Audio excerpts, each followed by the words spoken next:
Est-ce que c'est dangereux de manger de la viande? Aujourd'hui, on va faire le tour de la science sur le sujet pour savoir quels sont les risques potentiels si tu consommes de la viande de façon régulière.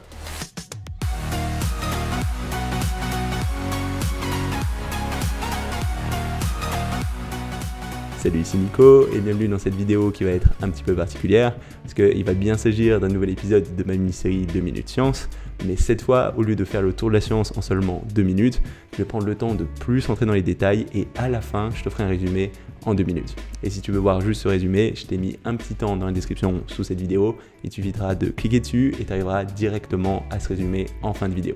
Donc aujourd'hui, pour cette première vidéo un peu plus détaillée, on va parler d'un thème assez important, à savoir l'impact de la viande sur la santé. Parce que si tu fais de la musculation, il y a fort à parier que pour avoir assez de protéines, tu seras obligé de consommer pas mal de viande. Mais on entend beaucoup de choses autour de l'impact de cette viande sur la santé, notamment que ça peut avoir un impact négatif autour de tout ce qui est cancer, en particulier le cancer du côlon avec la viande rouge, ou encore que ça peut avoir un impact négatif sur tout ce qui est risque de maladies cardiovasculaires. Mais dans les faits, qu'est-ce qui est vrai, qu'est-ce qui relève vraiment de la science? Parce que personnellement, je trouve ça un petit peu dommage de faire de la musculation, d'être plus musclé, d'être physiquement plus fort, plus esthétique, si c'est pour se dégrader la santé et mourir 10-20 ans plus jeune. Donc je suis allé faire le tour de la science sur le sujet, j'ai essayé de trouver un maximum de recherches, de sélectionner celles que je trouvais les plus pertinentes et te faire un résumé que j'ai ensuite re-résumé en 2 minutes à la fin de cette vidéo. Donc si tu es intéressé, tu pourras retrouver toutes les références vers ces recherches dans la description sous cette vidéo. Et maintenant, il ne reste plus qu'à nous lancer et aller voir quel va être l'impact d'une consommation régulière de viande sur ta santé.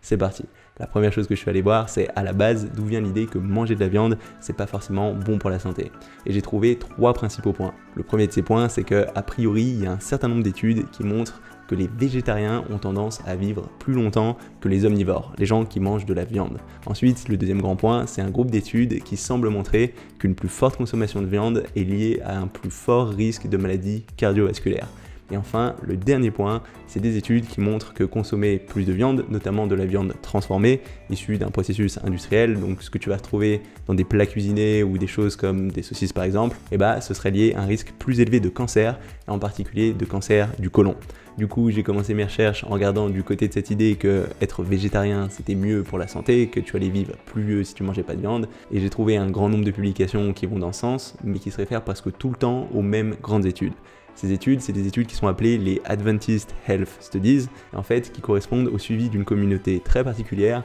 qui est la communauté de l'église adventiste du 7e jour basée en Californie, qui correspond à une communauté religieuse qui a l'intérêt de ne pas manger de viande. Et en fait, ce qu'ont fait ces études, c'est tout simplement suivre ces communautés sur une certaine durée et regarder la différence en termes de mortalité et en termes de risque sur les différents facteurs de la santé, comparé au reste de la population aux États-Unis. Et ces études elles ont donné lieu à un grand nombre de méta-analyses et de publications, dont notamment une qui a été faite par Orlich et ses collègues en 2013, qui est régulièrement citée. Et ce qu'ils ont fait, c'est suivre plus de 73 000 hommes et femmes issus de cette communauté végétarienne de l'église adventiste du 7e jour et comparer leur mortalité ainsi que les causes de mortalité vis-à-vis du reste des États-Unis. Et ce qui en est sorti, c'est que ce taux de mortalité il était globalement beaucoup plus bas que dans le reste des États-Unis et que c'était vrai pour toutes les causes de mortalité. Donc en première approche, il semble que ne pas manger de viande ait un impact positif d'un point de vue longévité et réduise tous les risques, que ce soit d'un point de vue cardiovasculaire, d'un point de vue cancer, donc que la viande est potentiellement un aspect négatif. Mais il y a plusieurs choses dont il faut tenir compte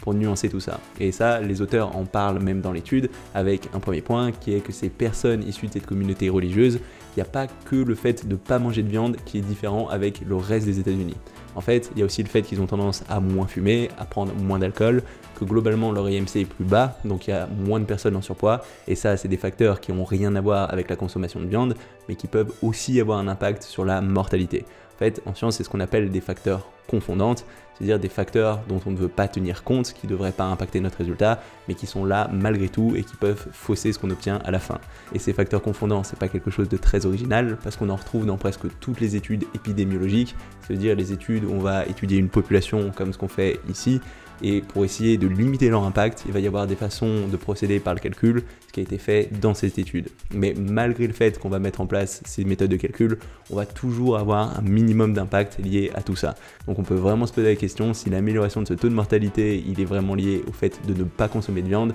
ou à d'autres facteurs liés à ce mode de vie sain. Et ce point il est appuyé par une étude qui date de 2014 de Kawok et ses collègues qui ont fait une méta-analyse, c'est-à-dire une analyse d'un ensemble d'études autour d'un sujet. Et cette fois, ils ont regardé quel était l'impact du végétarisme sur la mortalité, en ayant d'un côté des études centrées sur cette communauté adventiste et des études dans d'autres contextes où ils ont étudié aussi des végétariens comparés à des personnes qui mangent de la viande. Et ce qui est ressorti de tout ça, c'est que ces études centrées autour de cette communauté adventiste avaient tendance à mettre en lumière un effet plus positif du fait d'être végétarien que les autres études qui étaient faites dans d'autres contextes. Et dans ces autres études, on voyait juste une légère amélioration au niveau du risque de maladies cardiovasculaires, mais pas de variation sensible au niveau du taux de mortalité. Donc ça laisse à penser que toutes ces études centrées autour de cette communauté adventiste sont probablement fortement impactées par le fait qu'il s'agit de personnes qui ont aussi un mode de vie sain. Et du coup, le fait de ne pas manger de viande a probablement moins d'impact que ce qui a été mis en avant dans ces études. Et il y a une autre étude très intéressante qui va plus dans ce sens,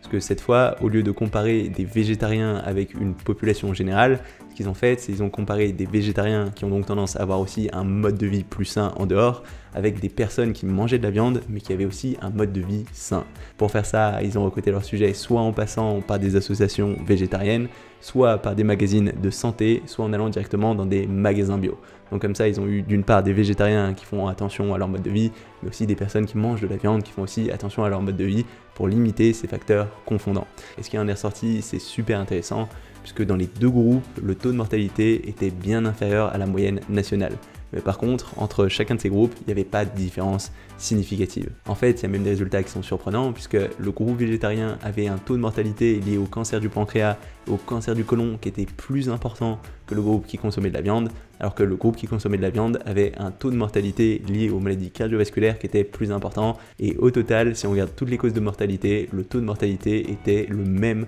entre les deux groupes. Donc, a priori, ce que montre cette étude, c'est que le fait de manger de la viande n'a pas d'impact négatif sur la mortalité à partir du moment où tu as un mode de vie sain. Et si de façon générale, les végétariens ont tendance à vivre plus vieux que le reste de la population, c'est pas forcément parce qu'ils ne mangent pas de viande, mais très probablement à cause de leur mode de vie plus sain, parce que c'est des personnes qui font plus attention à leur santé, qui ont tendance à éviter les excès, qui ont tendance à éviter, donc on a vu la cigarette, l'alcool, qui ont tendance à faire plus de sport. Après, j'ai voulu aller plus loin parce qu'il y a un certain nombre d'études qui montrent des liens entre cette consommation de viande avec d'une part des maladies cardiovasculaires et d'autre part des cancers, et en particulier des cancers du côlon. Donc j'ai voulu aller voir exactement de quoi il s'agissait et s'il y avait des choses à en retirer. Et j'ai trouvé une méta-analyse très intéressante qui date de 2014 de ABT et ses collègues qui ont essayé de déterminer l'impact de la viande et des différents types de viande à la fois sur la mortalité mais aussi sur les maladies cardiovasculaires. Là, dans ce cas-là, ils ont étudié 13 études, ce qui recouvre environ 1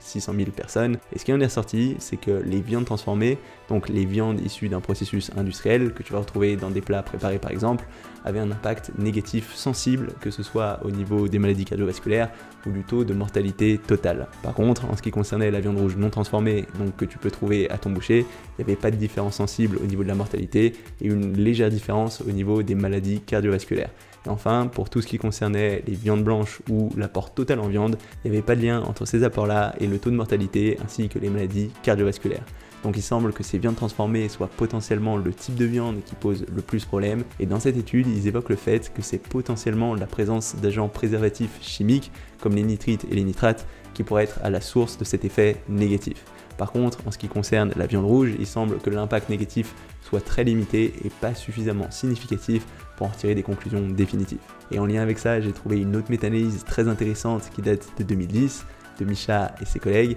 qui ont regardé la différence d'impact sur le diabète et les maladies cardiovasculaires entre des viandes transformées et de la viande rouge brute que tu vas trouver par exemple chez ton boucher. Donc il s'agit d'une méta-analyse dans laquelle ils ont regroupé 20 études, ce qui recouvre un groupe de plus de 1 200 000 personnes. Et ce qui en est ressorti, c'est qu'il n'y avait pas d'association significative entre la viande rouge brute et les risques de maladies cardiovasculaires ou de diabète. Par contre, en ce qui concernait la viande transformée, là, on observait une augmentation significative. Donc, ce qui est intéressant dans cette étude, c'est que à la fois la consommation de viande transformée et la consommation de viande rouge sont associées à des modes de vie similaires, ce qui a tendance à limiter l'impact de facteurs confondants. Et dans ce cas-là, on voit bien que c'est principalement la viande transformée qui pose problème. Et encore une fois, les auteurs soulignent le potentiel impact de préservatifs chimiques avec les nitrites et les nitrates qui sont présents dans ces viandes transformées. Et tout ça, c'est vrai pour tout ce qui est maladies cardiovasculaires, Mais qu'en est-il du côté cancer? Et j'ai trouvé une méta-analyse pertinente sur le sujet qui date de 2015 de Bernstein et ses collègues qui ont regardé l'impact de la consommation soit de viande rouge brute,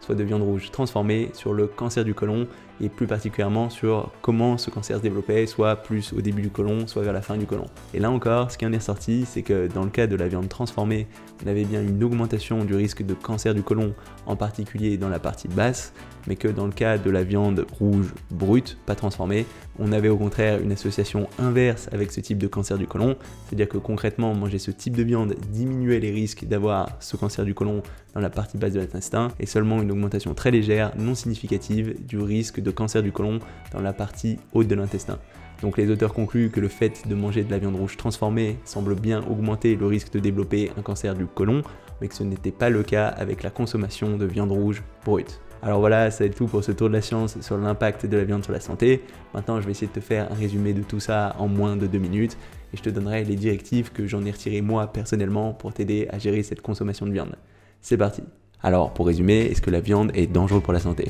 Le premier point qu'on a vu, c'est qu'il y avait un certain nombre d'études qui semblaient mettre en avant une mortalité plus faible dans les communautés végétariennes. Mais en creusant un peu le sujet, on a vu que ces études, elles étaient potentiellement biaisées par le fait que les végétariens ont tendance à avoir un mode de vie plus sain, c'est-à-dire qu'ils ont tendance à être moins surpoids, faire plus d'exercice, à moins fumer, et que c'était probablement ça qui expliquait les différences en termes de mortalité. D'ailleurs, quand on regarde des groupes qui ont des modes de vie sains similaires, qui mangent ou non de la viande, il n'y a pas de différence significative au niveau du taux de mortalité. Ensuite, on allait regarder du côté des études qui soulignaient un impact négatif de la viande, en particulier des viandes transformées et de la viande rouge, sur tout ce qui est maladie cardiovasculaire. Et ce qu'on a vu, c'est qu'il y avait bien un impact négatif de tout ce qui était viande transformée, mais que c'était le seul type de viande pour lequel on observait une différence significative, et qu'il y avait seulement une association très légère pour tout ce qui était viande rouge, et qu'il n'y avait pas du tout de lien quand on regardait les viandes blanches ou l'apport total en viande. Et plusieurs des études soulignent notamment que c'est probablement la présence d'agents préservatifs chimiques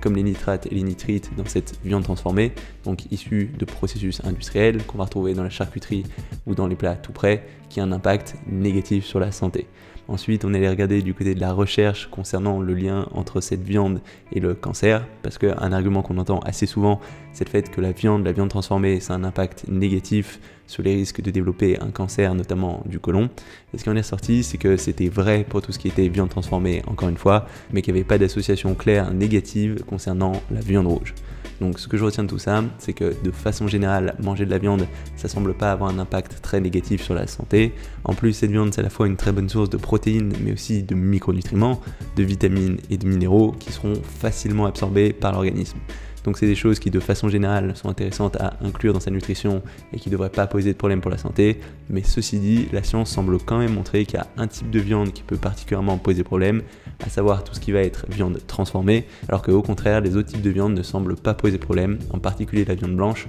Après, par principe de précaution, j'aurais quand même tendance à pas trop abuser de la viande rouge dans l'attente de plus de recherches, mais en première approximation, c'est probablement pas catastrophique si tu en manges régulièrement. Donc voilà, ça va être tout pour cette vidéo. Si jamais ça t'a plu, n'hésite pas à mettre un petit pouce bleu ou un petit commentaire, en particulier si tu as des ressources ou des expériences en lien avec ce thème. Si jamais t'es pas encore abonné à ma chaîne YouTube, n'hésite pas à le faire maintenant pour savoir quand je sortirai de nouvelles vidéos. Je sors une vidéo par semaine, tous les lundis à 18 h. Donc pour pas rater ça, abonne-toi maintenant. C'est tout pour aujourd'hui et on se retrouve très rapidement. Salut!